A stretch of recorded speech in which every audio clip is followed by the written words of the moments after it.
O meu interesse pela literatura começou por conta do mistério que havia em torno dos livros. Eu li muito Sidney Sheldon.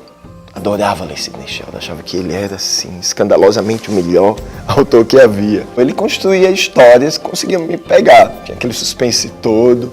Ele era um bom contador de histórias. Eu não entendia porque diziam que Sidney Sheldon não era bom e Machado de Assis era bom. Eu queria entender por quê. Lendo outros autores, eu fui vendo que Sidney Sheldon não era aquela coisa toda. E ele foi ficando de lado, entende? Porque ele não atendia mais às fomes que eu tinha. Durante a adolescência, houve um livro que me marcou bastante, que foi As Meninas, da Lígia Fagundes Telles. Foi inclusive o primeiro livro que eu li narrado em primeira pessoa. Foi um desafio incrível aquilo.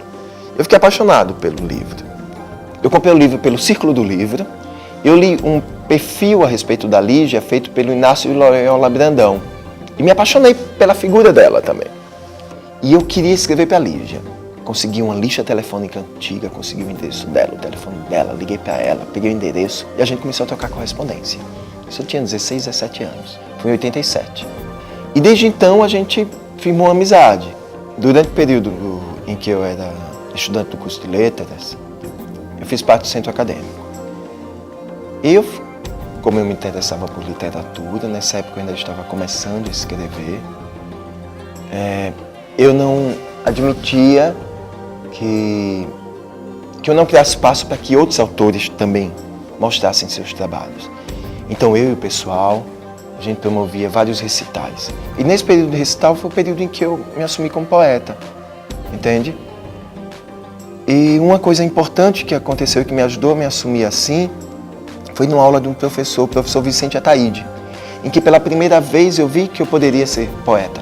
Porque eu escrevia meus poemas, mas escrevia muito como expressão poética de questões que eu estava vivenciando, que tinham a ver com minha experiência com Deus, minha experiência religiosa, minha experiência mística.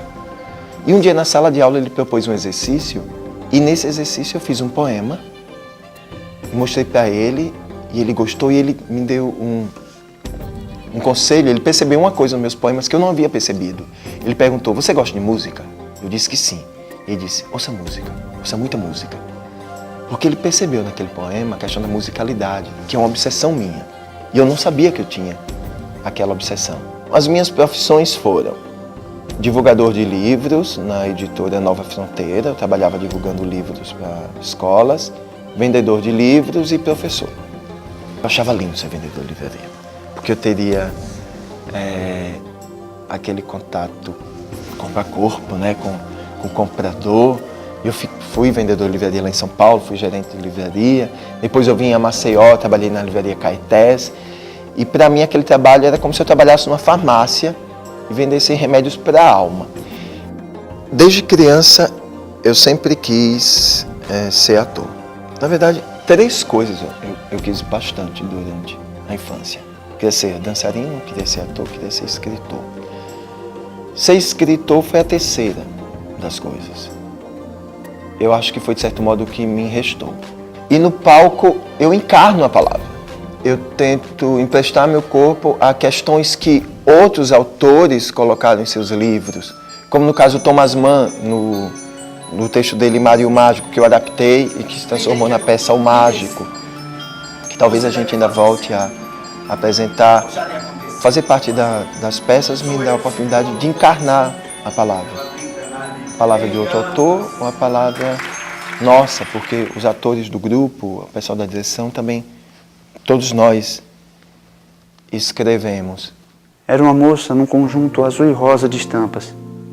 Estava sentada no banco da praça, quando passou à sua frente um rapaz bonito e perfumado, que lhe causou uma sensação de como se ela dissesse: como ficar impassível diante do belo? Mas não foi isso que ela disse. Foi o que ela sentiu. E o que saiu de sua boca foi apenas o seguinte: ai. No entanto, não se pode dizer apenas. Não se pode, porque ali no ai residira toda ela. Fora um ai denso e vibrante, e fora como se a moça se sublimasse em palavra. Às vezes eu sinto que eu virei escritor para me vingar. Entende?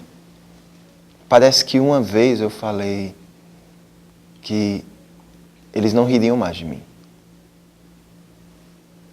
E hoje eu acho que por dentro eu disse não apenas que eles não ririam mais de mim, mas que eu iria fazer eles rirem deles mesmos.